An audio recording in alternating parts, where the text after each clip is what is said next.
Dan, thanks so much for joining us. You have quite an extensive background in marketing, so much so that we would categorize you as a leader in marketing. How does one come to amass this experience and aptitude in the field that is constantly evolving? Talk about your work.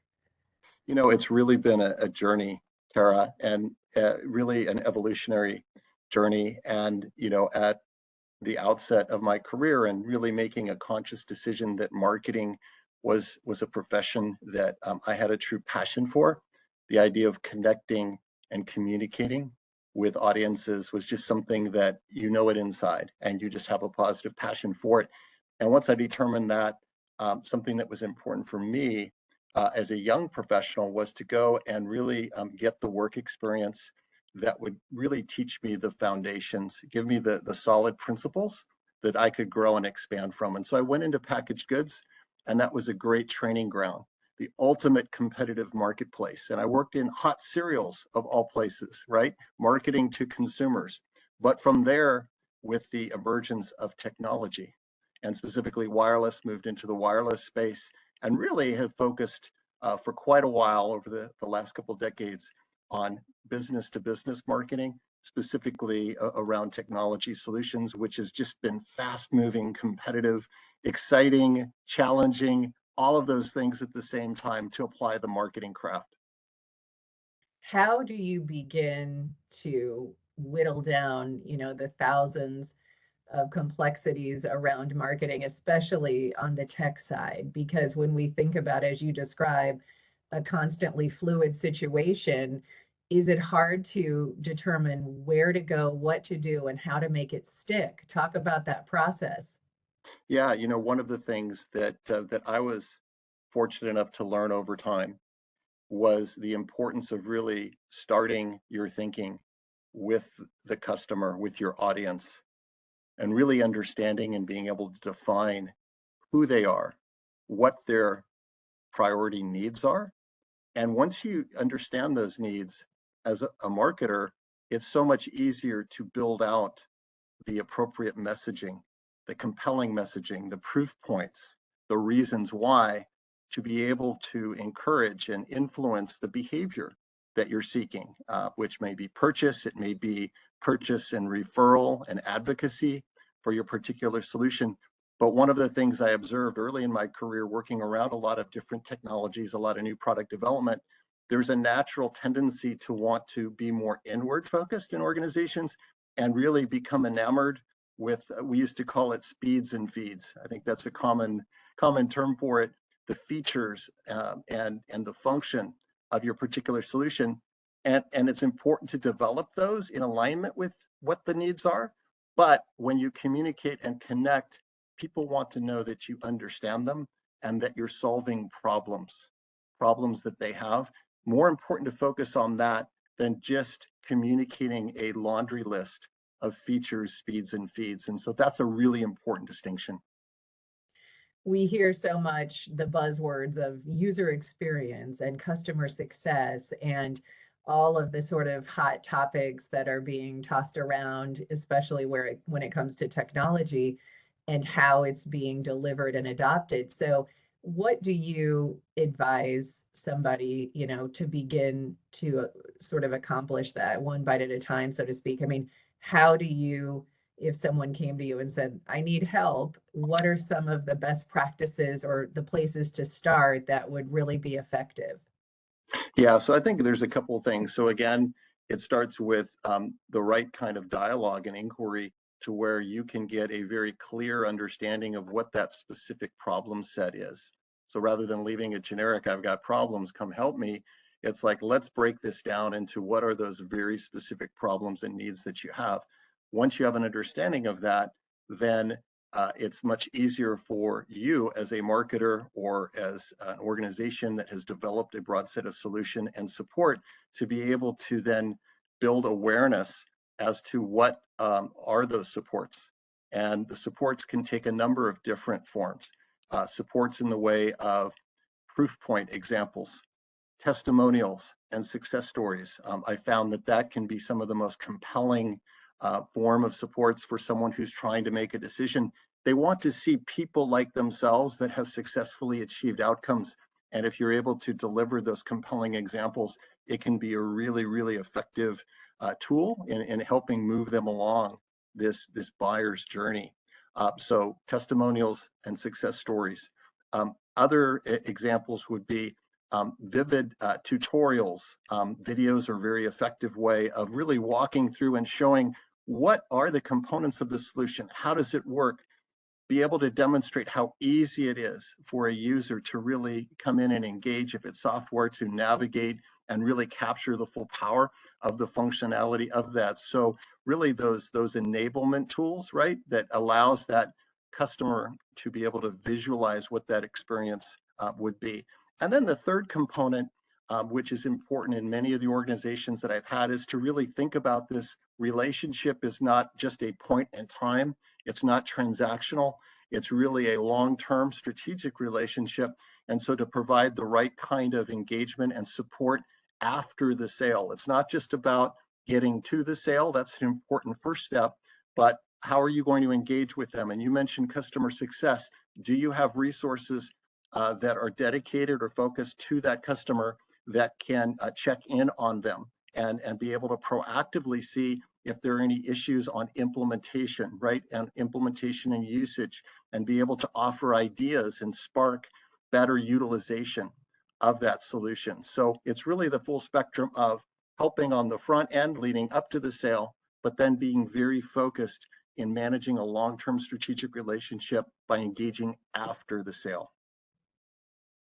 Great insight. And I appreciate what you said about really it's all about the relationships, it seems today, that as much as we're inauthentic in some of our interactions on the internet, perhaps that's born out of that is that need that we all have for connectedness. And so I love how you described that process.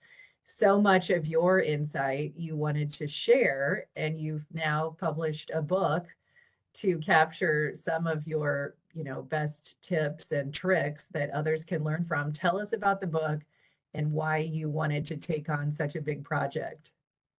Well, it's really the culmination of the multiple decades I've had as a marketing leader, as a marketing professional, leading teams, collaborating with teams.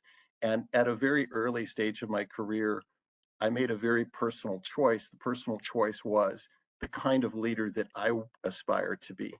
And it is, in terms of leadership, very much of a intentional choice. Do I want to be a servant leader that is all around enabling and empowering teams to be able to accomplish more? Or do I want this to be a more self-serving journey where it's about gaining authority and gaining power? And I made the conscious choice that I really wanted to be a servant leader that could create positive impact every day by fully enabling and empower my teams to achieve greater things over time. And so it was really a philosophy around this idea of making a positive impact every day that really fed into the launch of the Market Impact Insights podcast a couple of years ago.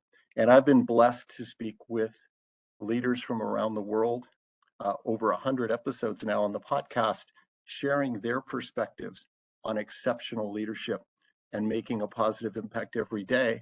And one of the greatest gifts that any leader can give to those around them in their relationships is knowledge and sharing. And so in my heart, it was time to be able to translate the blessing that I've had of all of those conversations and be able to share some of the best of those conversations in a book that could really capture best practices around 6 key dimensions of exceptional leadership. First is creating an innovative culture, innovation. Second one is the power of relationships. The third area is just how important it is to have a very diverse environment, and what does diversity really mean? Fourth dimension, leveraging data to make better decisions. Fifth dimension is exhibiting exceptional leadership and really setting the bar high for that inside your organization and with your teams. And the last is really around a mindset of optimism that can be motivating and inspiring. And so putting all that together Tara, it was time to go and share that with a wider audience. So when we think about some of your contacts and all of the interesting interviews that you've been able to do, as you describe on your podcast, some of which you said you wanted to put into the book, give us one story or a quote or something of these impact makers and the difference that they've made that you could share that you've detailed in the book. Yeah, you know, there's just so many to count on. And, you know, speaking with product leaders that are deeply involved in fast competitive environments, fast moving competitive environments in the tech space, you know, one of the things that came through was just the power of saying no. Because a lot of times we think so much about being incremental. How do we do more? Can we launch more products? Can we pack more features in? And one of the things that really came out through this is it's as important to make the tough decisions on what not to do as opposed to what you're committing to do. And so I think the discipline, that's one thing that was really powerful. And I've seen that through my own experience in very product driven organizations is that's a really hard thing to do, to put the brakes on and to realize less can be more in terms of more focused, being more effective, because the natural tendency is to really measure ourselves in terms of activity and output. And so it kind of goes against human nature to have the discipline to know when to say when and know when to say no. So that in the area of innovation, it's not just about more, it's about making smarter decisions. And so that's one great example that we talk about in the book.